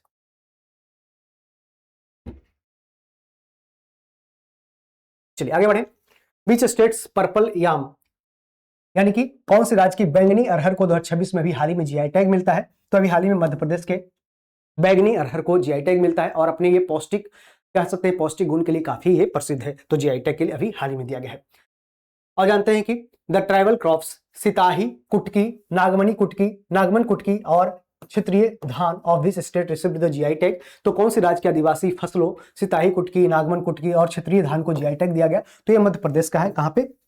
ये मध्य प्रदेश का ऐसे जीआई टैग प्रोडक्ट है जो अभी आदिवासियों के द्वारा जो धान के खेती आदि किए जाते थे उसका एक कह सकते हैं कि ऐसे जीआई टैग प्रोडक्ट को अभी हाल ही में इसमें शामिल किया गया है। Who was recently honored with the USISPF leadership award 2026? यानी कि US India strategic partnership forum के द्वारा एएसएफ लीडरशिप अवार्ड अभी हाल ही में किसको दिया गया, तो सुनील भारती मित्तल, जो भारती एयरटेल के जो ऑनर है, इनको अभी हाल ही में सुनील भारती मित्तल को दिया गया है यूएसआईएसपीएफ यानी कि United states India strategic partnership forum, यह है जो लीडरशिप अवार्ड यानी भारत और अमेरिका के बीच में जो व्यापार को बढ़ाना, उद्यमशीलता को आगे बढ़ावा देने के लिए उद्देश्य से इनको अभी हाल ही में सम्मानित किया गया है। और जानते हैं कि क्या है, तो अनंत अंबानी को भी अभी हाल ही में क्या दिया गया है, तो इनको एक ह्यूमैनिटेरियन अवार्ड यानी कि मानवाधिकार पुरस्कार से सम्मानित किया गया। खासकर इसमें जानते हैं कि इन्होंने वन तारा स्थापित किया है क्या, गुजरात के जामनगर में, जिसमें क्या पशु पक्षियों की है जिन्होंने जान बचाने की ऐसी मुहिम हासिल की है। How many medals did India win at the global skill challenge 2026 यानी ग्लोबल स्किल चैलेंज 2026 में भारत ने कुल कितने है जो पदक हासिल किए जीते, तो इसमें आपको आर्टिफिशियल इंटेलिजेंस हो गया, या फिर डिजिटल टेक्नोलॉजी हो गया, या फिर कह सकते हैं कि ऐसे इंफॉर्मेशन टेक्नोलॉजी हो गया, या ऐसे ग्राफिक्स डिजाइनिंग हो गया आदि के कोर्स में भारतीय छात्रों ने इसमें प्रतिभा हासिल लिया, हाँ एक इसमें भाग लिया, और इसमें भारत ने 5 पदक इसमें जीता है ग्लोबल स्किल चैलेंज 2026 में। वो recently launched the PM family caretaker project, तो इसमें PM family caretaker project अभी हाल ही में अमित शाह गृह मंत्री के द्वारा इसको लॉन्च किया गया। इसमें जो चाहे वो सीएपीएफ यानी कि central armed police forces, CAPF के जो अधिकारी रहेंगे या फिर उसके जो सेवा में सैनिक हैं उनके और अलग अधिकारियों के फैमिली की सुरक्षा किस तरह से की जा सके उसके ऊपर ये मुख्य रूप से ध्यान रखेगा, यानी PM family caretaker project. वो recently become India's 97th number के चेस ग्रैंड मास्टर कौन बने, तो इनका नाम है क्या, तो इसमें हर्षवर्धन बीजी, हर्षवर्धन जीबी क्या है, हर्षवर्धन जीबी ये कहाँ के रहने वाले, तमिलनाडु के रहने वाले बने हैं 97 नंबर के, जबकि एथन बाज 96 नंबर के क्या बने हैं, ग्रैंड मास्टर बने हैं। और ये कहाँ के रहने वाले हैं ये भी पूछा जाता है, तो गोवा के रहने वाले। और अभी लेटेस्ट कौन 97 नंबर के ग्रैंड मास्टर हर्षवर्धन जीबी बने हैं। और पहला कौन थे, तो जानते हैं कि पहला विश्वनाथन आनंद बने हैं, विश्वनाथन आनंद, पहला विश्वनाथन आनंद बने हैं, क्या फर्स्ट विश्वनाथन आनंद 1988 में। When was the VBG Ramji act 2026 implemented in the country, तो VBG रामजी अधिनियम 2026 देश में कब लागू किया गया, तो अभी हाल ही में इसको लागू किया गया 1 जुलाई 2026 से, 1 जुलाई 2026 से अभी हाल ही में इसको VBG रामजी योजना को अभी लाया गया। जानते हैं कि MG नरेगा यानी Mahatma Gandhi national rural employment guarantee act 2006-7 में इसको स्टार्ट किया गया था, और उसमें 100 दिनों का आपका अनस्किल्ड वर्क देने के लिए ग्रामीण क्षेत्रों में ऐसे प्रोविजन लाया गया था। और इसमें कुछ सुधार करके अभी हाल ही में VBG रामजी को लाया गया है, MG नरेगा को अमेंड किया गया है, और उसके माध्यम से क्या किया जाएगा, अब 100 दिन से कार्य को बढ़ा करके साल में 125 दिन किया गया है। और इसमें कुछ डिजिटल वर्क भी रहेंगे, कुछ ऐसे जो पहले अनस्किल्ड होते थे, इसमें अनस्किल्ड के साथ साथ कुछ ऐसे वर्क को भी इसमें शामिल किया गया है। तो इसमें कुछ गारंटीज वर्क रहेंगे, और यदि ग्राम पंचायत में उनको काम नहीं मिलता है साल में 125 दिन, तो उनको क्या कंपनसेशन दिया जाएगा। तो ये 1 जुलाई 2026। Who was appointed as the new executive director of the Reserve Bank of India, तो रिजर्व बैंक ऑफ इंडिया के नए एग्जीक्यूटिव डायरेक्टर कौन बने हैं, तो इनका नाम है रविशंकर, क्या है, तो रविशंकर इनका नाम है। और जानते हैं कि अभी हाल ही में उर्जित पटेल को भी क्या एग्जीक्यूटिव डायरेक्टर बनाया दिया गया है, एग्जीक्यूटिव डायरेक्टर बनाया गया है IMF का, जो RBI के पूर्व गवर्नर रह चुके हैं, ये कहाँ के, तो IMF के, भारत की तरफ से IMF में एग्जीक्यूटिव डायरेक्टर उर्जित पटेल को बनाया गया है। जबकि संजय मल्होत्रा क्या बने हैं, तो अभी वर्तमान में संजय मल्होत्रा क्या है, तो RBI के वर्तमान में क्या है, गवर्नर, वर्तमान RBI गवर्नर। जानते हैं कि RBI की स्थापना कब होती है, तो 1 अप्रैल 1935 को, 1 अप्रैल 1935 को इसकी स्थापना की जाती है। इसका हेडक्वार्टर कहाँ, मुंबई में इसका हेडक्वार्टर है, मुंबई में इसका हेडक्वार्टर। इसके बारे में कई बार हम RBI के ऊपर चर्चा भी किए हैं पिछले वाले वीडियो में। आगे बात करें, where was the 29th national e governance conference held, तो 29वें नंबर का राष्ट्रीय ई गवर्नेंस सम्मेलन का आयोजन अभी हाल ही में कहाँ किया गया, तो इसका आंसर हो जाएगा आपका जयपुर हो जाएगा। और इसमें मुख्य रूप से नए टेक्नोलॉजी, नए गवर्नेंस के क्षेत्र में कैसे कैसे डिजिटल टेक्नोलॉजी का इस्तेमाल किया जा सके, और गवर्नेंस को सिटीजन फ्रेंडली किस तरह से बनाया जा सके, इसके लिए पहल को अभी हाल ही में लाया गया है। इसका आंसर अभी हाल ही में नेशनल ई गवर्नेंस सम्मेलन का आयोजन कहाँ पे किया गया, तो राजस्थान की राजधानी जयपुर, से पिंक सिटी के नाम से भी जानते हैं, यहाँ पे इसका आयोजन किया गया है। Which country was appointed as the president of the Council of the European Union in July 2026, तो जुलाई 2026 में यूरोपीय संघ परिषद यानी council of the European union का अध्यक्ष किसे अभी हाल ही में नियुक्त किया गया, तो इनका नाम है क्या, आयरलैंड। जानते हैं कि ऐसे इसका हर एक 6 महीने पे इसका जो रोटेशन होते रहता है प्रेसिडेंटशिप का, जिसका आंसर अभी हाल ही में जुलाई 2026 में यूरोपीय संघ परिषद का अध्यक्ष किसको बनाया गया, तो अभी आयरलैंड का। ऐसे पूछ दे कि यूरोपियन यूनियन का हेडक्वार्टर कहाँ है, तो बेल्जियम की राजधानी ब्रुसेल्स में इसका हेडक्वार्टर है, जिसकी स्थापना 1 नवंबर 1993 में इसको स्थापना किया जाता है। अभी हाल ही में जानते हैं कि ब्रिटेन है जिससे एग्जिट होता है, जिसका आंसर ब्रेक्सिट नाम इसका पड़ा यानी ब्रिटेन का एग्जिट होना किससे, यूरोपियन यूनियन से। और इसका आंसर पहले इसके सदस्यों की संख्या थी 28, लेकिन अब घटकर हो चुके हैं 27, तो भी आपको याद रखते हुए चलना है। Who is the author of the book history that India ignored? History that India ignored पुस्तक किसके द्वारा लिखा गया? और पीछे आपको बता दें कि अभी भारत में जो 2026 में गणतंत्र दिवस मनाया गया, इसमें चीफ गेस्ट के तौर पे यूरोपियन यूनियन के ही 2 अधिकारी को इसमें लाया गया था, ठीक है, as a chief guest. History that India ignored ये पुस्तक किसके द्वारा लिखा गया? तो जानते हैं कि हिस्ट्री दैट इंडिया इग्नोर्ड, जानते हैं कि इसमें ये मुख्य रूप से ANI के जो न्यूज ANI जो एशियन न्यूज इंटरनेशनल, इसके जो फाउंडर हैं प्रेम प्रकाश, इनके द्वारा ही हिस्ट्री दैट इंडिया इग्नोर्ड पुस्तक लिखा गया। इसमें मुख्य रूप से ऐसे किताब में मुख्य रूप से जो खासकर जो फ्रीडम फाइटर, जो मुख्य रूप से आपका भगत सिंह, सुभाष चंद्र बोस या उनके ऐसे और भी फ्रीडम फाइटर से जिनका काम को सही तरीके से या फिर पूरी तरह से उनके काम को बुक में नहीं दिखाया गया, उनको ये दिखाने का काम किया है और इस तरह से लिखा है history that India ignored, Prem Prakash. Which medal did Kidambi Srikanth win at the US Open badminton 2026? तो किदाम्बी श्रीकांत ने US ओपन बैडमिंटन 2026 में कौन सा पदक जीता?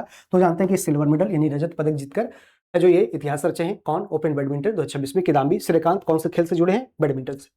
Which organization declared the year 2026 as the International Year of Rangelands and Pastoralists? यानी कि 2026 को अंतर्राष्ट्रीय चारागाह और पशुपालक वर्ष कौन से संस्था ने इसको हाल ही में घोषित किया है? तो अभी हाल ही में यूनाइटेड नेशन के द्वारा ये घोषित किया गया है, ठीक है, यूनाइटेड नेशन के द्वारा, जिसमें 2026 को क्या, तो इसमें चारागाह और पशुपालकों का वर्ष घोषित किया है। उसके साथ साथ 2026 को international year of women farmers भी घोषित किया है, international year of women farmers यानी अंतर्राष्ट्रीय महिलाओं का वर्ष। ये भी आपको, ये कब? 2026 को। और किसने घोषित किया है? तो संयुक्त राष्ट्र ने ही घोषित किया है, तो ये भी आपको याद रखना है। यूएनओ की स्थापना जानते हैं कि 24 अक्टूबर 1945 को इसकी स्थापना होती है और इसका आंसर 24 अक्टूबर को क्या, तो यूएनओ डे मनाया जाता है, यूनाइटेड नेशन ऑर्गेनाइजेशन डे मनाया जाता है। कब? 24 अक्टूबर को। कई बार एग्जाम में क्वेश्चन ये पूछा गया है, तो आपको ये सब ध्यान रखना है। नाटो का हेडक्वार्टर जानते हैं कि बेल्जियम की राजधानी ही ब्रुसेल्स में इसका हेडक्वार्टर है, जिसकी स्थापना 4 अप्रैल 1949 को, कब? 4 अप्रैल 1949 को इसकी स्थापना होती है, ठीक है। इसका हेडक्वार्टर कहाँ है? बेल्जियम की राजधानी ब्रुसेल्स, जहां पे यूरोपियन यूनियन का ही हेडक्वार्टर है, तो इसको भी याद आपको रखना है। नाटो में सदस्य देशों की संख्या क्या है? तो 32। इसमें टोटल देशों की संख्या क्या है? तो 32 है, ठीक है, क्लियर है। आगे बढ़े। कुछ tenure was extended as the foreign secretary of India, तो भारत के विदेश सचिव के रूप में अभी हाल ही में विक्रम मिश्री का अभी हाल ही में क्या, तो इसमें कार्यकाल को बढ़ा दिया गया, जो अभी भारत के क्या है, तो फॉरेन सेक्रेटरी विदेश सचिव के रूप में काम कर रहे हैं और काफी अच्छा काम भी कर रहे हैं, तो इसका आंसर इनका कार्यकाल को आगे मोदी सरकार में इसको बढ़ा दिया गया है, ठीक है। और विदेश मंत्री कौन है? अभी जानते हैं कि एस जयशंकर क्या है, तो भारत के अभी विदेश मंत्री के रूप में मौजूद है। Which country is the hosting as the RIMPAC यानी rim of the Pacific exercise, अभी हाल ही में इसका आयोजन अमेरिका के द्वारा, यूनाइटेड स्टेट्स ऑफ अमेरिका के द्वारा कहां पे? प्रशांत महासागर के हवाई द्वीप पे इसका आयोजन किया गया, उसको होस्टिंग किया गया, पैसिफिक ओशन के हवाई द्वीप पे। कहां पे? पैसिफिक ओशन के हवाई द्वीप पे, हवाई द्वीप पे इसका आयोजन हुआ, जिसका होस्टिंग किया गया अमेरिका के द्वारा। इसमें भारत ने भी अपने क्या, तो इसमें नौसेना इसका भाग लेता है।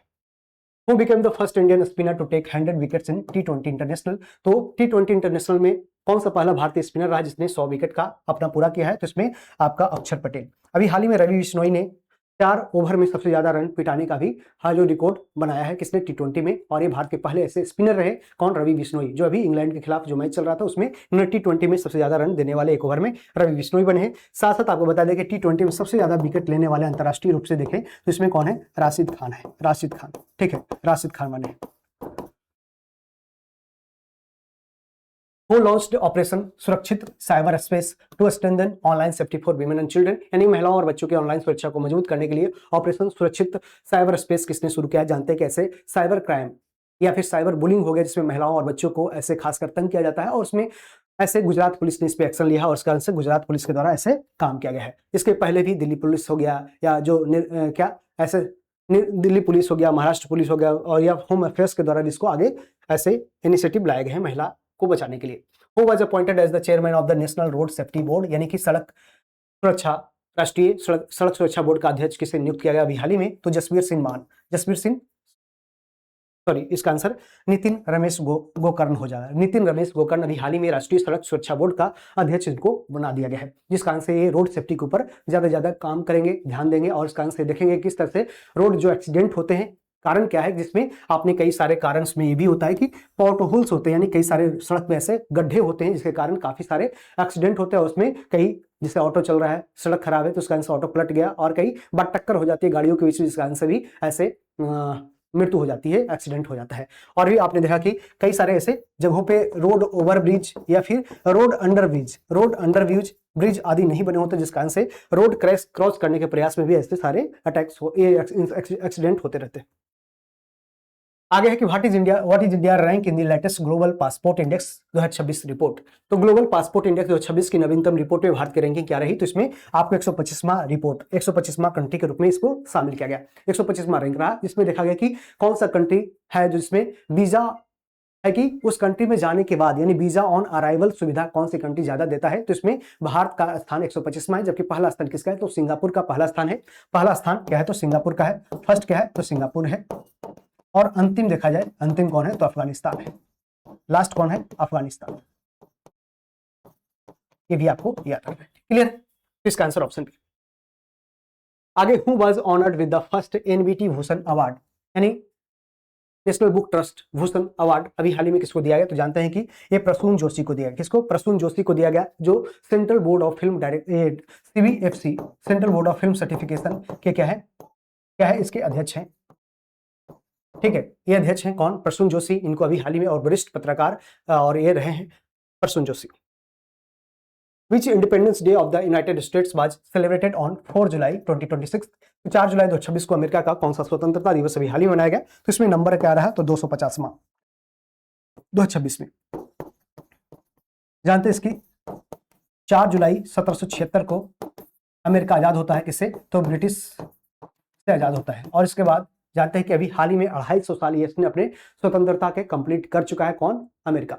और ये ब्रिटिश से ही आजाद होता है। 250वां नंबर का इससे स्वतंत्रता दिवस अभी हाल ही में मनाया 4 जुलाई को। Which became India's first airport to receive the Eat Right Campus certification, यानी Eat Right Campus certification प्राप्त करने वाला भारत का पहला एयरपोर्ट कौन बना है, तो ये लखनऊ में स्थित है, चौधरी चरण सिंह इंटरनेशनल एयरपोर्ट। और इसमें FSSAI यानी food safety standard authority of India से अप्रूव हो चुका है, जिसकी स्थापना 2006 में होती है। और इसके जो अभी डीजी है कौन है, तो इसके डीजी है रजित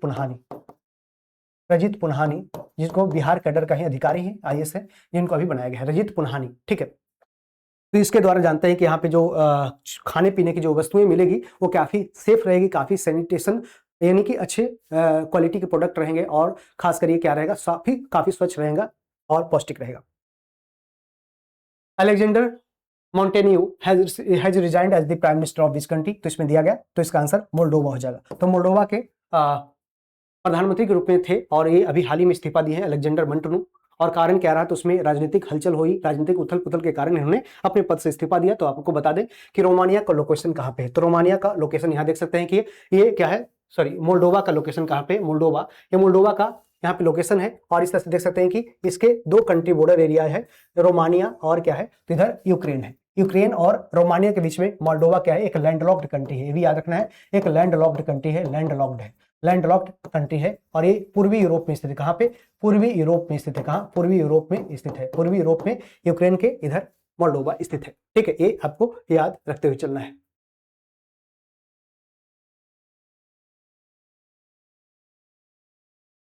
चलिए आगे बढ़े।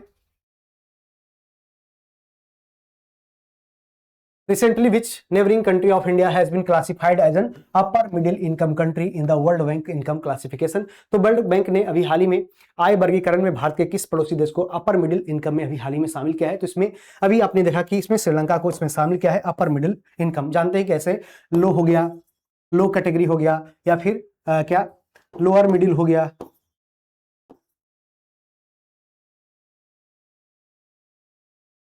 लोअर मिडिल हो गया,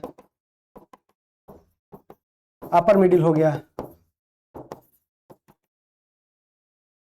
और फिर अपर हो गया। तो ऐसे 4 कैटेगरी में इसको बांटा गया है इनकम के आधार पे। क्या क्या, per capita income, gross national income, per capita income के आधार पे किया गया है।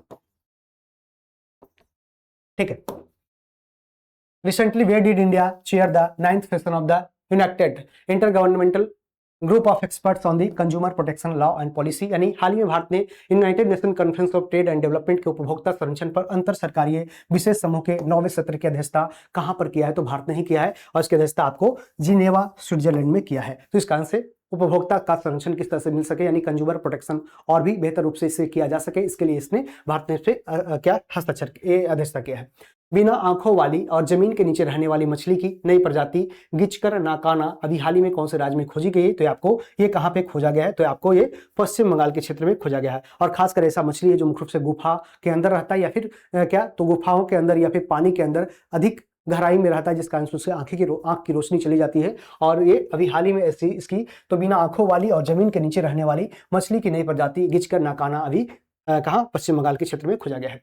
Recently where did the meeting of the heads of the BRICS anti drug agency commence. तो यहाँ पे हाल ही में ब्रिक्स की एंटी ड्रग एजेंसियों के प्रमुख की मीटिंग कहाँ पर शुरू हुई? तो इसमें ऐसे ड्रग का इलीगल तरीके से कहीं ये क्या फैलाव ना हो, और इसके लिए एंटी ड्रग एजेंसी की प्रमुख बैठक अभी हाल ही में ब्रिक्स के अंदर किया गया। और ये कहाँ पे? तो असम की राजधानी, असम की कह सकते हैं जो कल्चरल कैपिटल कह सकते हैं, या फिर कह सकते हैं असम का जो मुख्य शहर गुवाहाटी है, वहां पे किया गया। ऐसे असम की राजधानी कहाँ आपको बता दें कि दिसपुर इसकी राजधानी है, लेकिन 2027 तक असम की दूसरी राजधानी कौन बनने जा रही है? तो डिब्रूगढ़ असम की दूसरी राजधानी बनने जा रही है। क्लियर है?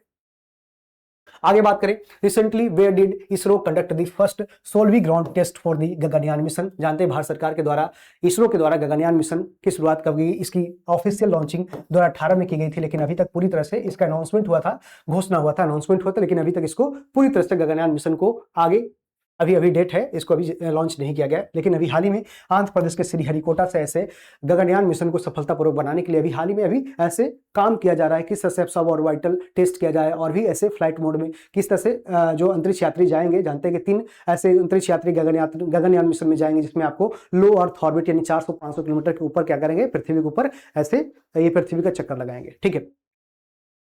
Recently who has launched mission कायाकल्प टू मॉडर्नाइज गवर्नमेंट स्कूल्स। तो हाल ही में सरकारी स्कूलों के आधुनिक बनाने के लिए मिशन कायाकल्प किसने शुरू किया है? तो इसमें अभी हाल ही में कहां पे शुरू ऐसा किया गया है? तो दिल्ली के स्कूलों को इसके बुनियादी संरचना को और भी मजबूत किया जा सके, और भी इसमें सुधार किया जा सके, और इसमें डिजिटल टेक्नोलॉजी, डिजिटल इनोवेशन आदि करके लगाया जा सके, ताकि बच्चों को आसानी से समझ में आ सके। इसके लिए ऐसे प्रयास किया जा रहा है। Recently, how many times has Australia won the ICC Women's T20 world cup title? हाल ही में ऑस्ट्रेलिया ने महिला T20 वर्ल्ड कप का खिताब कितनी बार जीता है? तो अभी हाल ही में इंग्लैंड को हरा करके 7वीं बार, इंग्लैंड को हरा करके 7वीं बार इन्होंने क्या किया है? तो इंग्लैंड को हराकर 7वीं बार इंग्लैंड को हराया है, और इस तरह से 7वीं बार है जो क्या इंग्लैंड को हराकर ऑस्ट्रेलिया ने 7वीं बार क्या महिला T20 वर्ल्ड कप का खिताब जीतने में सफल रहा है। Recently, which university won the first prize in the 17th National Youth Parliament Competition 2024-25 for the university and colleges? यानी कि हाल ही में यूनिवर्सिटी और कॉलेज के लिए 17वीं राष्ट्रीय युवा संसद प्रतियोगिता 2024-25 का पहला पुरस्कार अभी हाल ही में कौन जीता है? तो इसमें इसका आंसर हो जाएगा यूनिवर्सिटी ऑफ कश्मीर, यानी कश्मीर विश्वविद्यालय के द्वारा इसमें युवा संसद में इसको चुनाव जीता गया है। First prize in the 17th national youth parliament competition में कश्मीर विश्वविद्यालय के छात्रों ने जीता है, जिस कारण से इसका जो प्राइज का अनाउंसमेंट किया गया, और उसके बाद इसकी अध्यक्षता जो कर रहे थे कौन? तो भारत के न्याय और विधि राज्य मंत्री क्या तिनका अर्जुन राम मेघवाल के द्वारा किया गया, उनके द्वारा पुरस्कार दिया गया। Recently in which city did India and Mali launch their first export promotion forum? तो अभी हाल ही में भारत और माली के बीच में व्यापार को आगे और भी बढ़ाया जा सके, और भी यहाँ पे फार्मास्यूटिकल्स प्रोडक्ट हो गया, ज्वेलरी आदि हो गया, या फिर ऐसे कृषि आधार पे कृषि जो प्रोडक्ट हो गए उसको भारत और क्या माली के बीच में उसको एक्सपोर्ट किया जा सके। इसके लिए ऐसे बमाको में, यहाँ पे जो माली की राजधानी कहाँ है? बमाको, माली की कैपिटल कहाँ है? माली की कैपिटल, माली की राजधानी बमाको में इसका एक्सपोर्ट प्रमोशन फोरम की शुरुआत की बात। ठीक है। आगे के बीच rocket was used by India to launch mission Akash Gaman. तो भारत ने कौन सी रॉकेट से मिशन आकाश गमन को अभी हाल ही में लॉन्च किया है? तो इसका नाम क्या है? तो विक्रम। क्या नाम है? विक्रम। ये विक्रम 1 के द्वारा इसको लॉन्च किया गया, विक्रम 1 के द्वारा इसको लॉन्च किया गया। जानते हैं कि ये मुख्य रूप से क्या तो भारत का ऐसा निजी सैटेलाइट स्पेस में और भी बेहतर करने के उद्देश्य से ऐसे निजी सैटेलाइट को लॉन्च किया जाने के उद्देश्य से जानते हैं इसको बनाया गया, खासकर स्काई रॉकेट। क्या? तो विक्रम 1 को स्काई रॉकेट टेक्नोलॉजी से इसको बनाया गया है, इसके द्वारा इसको बनाया गया है। ठीक है। स्काई रूट्स, सॉरी,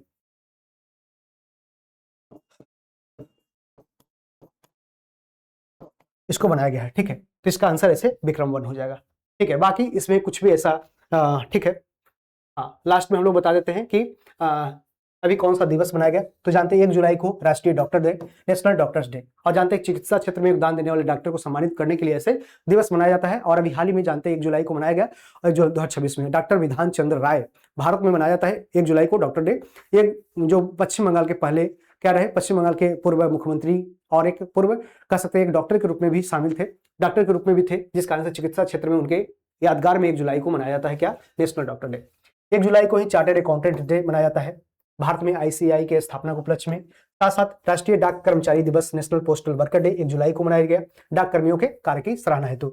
1 जुलाई को जानते हैं कनाडा दिवस मनाया जाता है, और क्योंकि 1867 में कनाडा क्या होता है, इसमें आजाद होता है, जिस कारण से कनाडा दिवस मनाते हैं। 2 जुलाई को विश्व यूएफओ दिवस यानी वर्ल्ड यूएफओ दिवस, अज्ञात उड़ने वाले वस्तुओं के बारे में जागरूकता के लिए इसमें यूएफओ दिवस भी मनाया जाता है 1 जुलाई को। 2 जुलाई को 3 जुलाई को अंतर्राष्ट्रीय प्लास्टिक बैग मुक्त दिवस यानी international plastic bag free day, plastic कचरे के नुकसान के प्रति सचेत करने के लिए ऐसे दिवस ऑर्गेनाइज किया गया है 3 जुलाई को। 4 जुलाई को अमेरिकी स्वतंत्रता दिवस, इंडिपेंडेंस डे यूएसए। जानते हैं कि 4 जुलाई 1776 और इस कारण से अभी हाल ही में 250वां नंबर का 250th नंबर का अभी हाल ही में इसने अपना इंडिपेंडेंस डे घोषित किया है। 6 जुलाई को विश्व वर्ल्ड जूनोज डे यानी जानवरों से इंसानों में फैलने वाली बीमारियों के प्रति जागरूकता के लिए ऐसे विश्व जूनोलॉजी डे मनाया जाता है। ठीक है, तो इसमें जो जानवरों से इंसान में ऐसे बहुत सारी बीमारी फैलते हैं, खासकर उसके जूठा खा लेने से या फिर ऐसे कुछ काट लेता है, जिस कारण से क्या उसका जो वायरस है वो मानव में प्रवेश कर जाता है। ठीक है, तो ऐसे जूनोटिक डिजीज बहुत सारे होते हैं। ठीक है, तो अभी तक हमने टोटल 70 क्वेश्चन और साथ साथ इसमें इंपॉर्टेंट डेज जो 1 से 7 जुलाई तक रहा उसको हमने कवर किया। तो उम्मीद करें कि वीडियो आपको पसंद आया होगा, और इससे रिलेटेड कुछ भी ऐसे कुछ मिस्टेक्स हो जाते हैं गलती से, ऐसे मेरा प्रयास है कि आपको बेहतर कंटेंट और सही कंटेंट आपको दिया जा सके, ताकि आपको एग्जाम में कोई ऐसा परेशानी ना आए। और उसके साथ साथ हमने बेहतर रूप से कंटेंट को एक्सप्लेन भी किया है जो उससे रिलेटेड क्या है कंटेंट है। ठीक है, तो उम्मीद करें कि आपको समझ में आ गया होगा। और लास्ट में बता दें आपको, यदि आप बिहार एसएससी की तैयारी करते हैं और इसके लिए आपको जुड़ना है, तो इसके लिए एमसीक्यू बैच पीटी और मेंस का आपको लाया गया है कर्मचारी बैच, इसमें आप जुड़ सकते हैं। और साथ साथ इसमें जीत बैच जो पहले से चली आ रही है उसको भी आप है जो इसमें इनरोल कर सकते हैं यदि थ्योरी में पढ़ना चाहते हैं। इसके लिए एडिटोरिया का एप्लीकेशन इंस्टॉल करना है और यहाँ पे इनरोल कर सकते हैं, और यहाँ 1 डे एग्जाम के सेक्शन में जाना है और इस तरह से कर्मचारी बैच और जीत बैच में इनरोल कर सकते हैं। क्लियर है?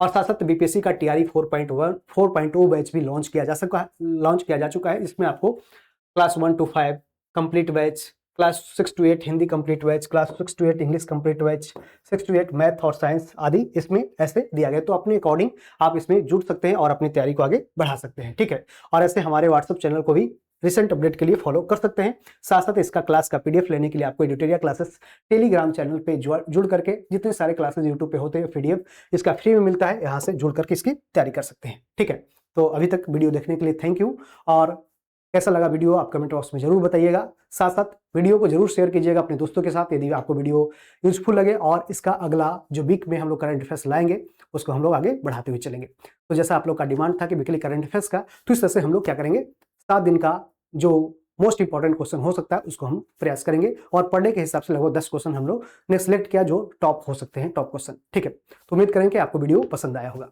Thank you, all the best.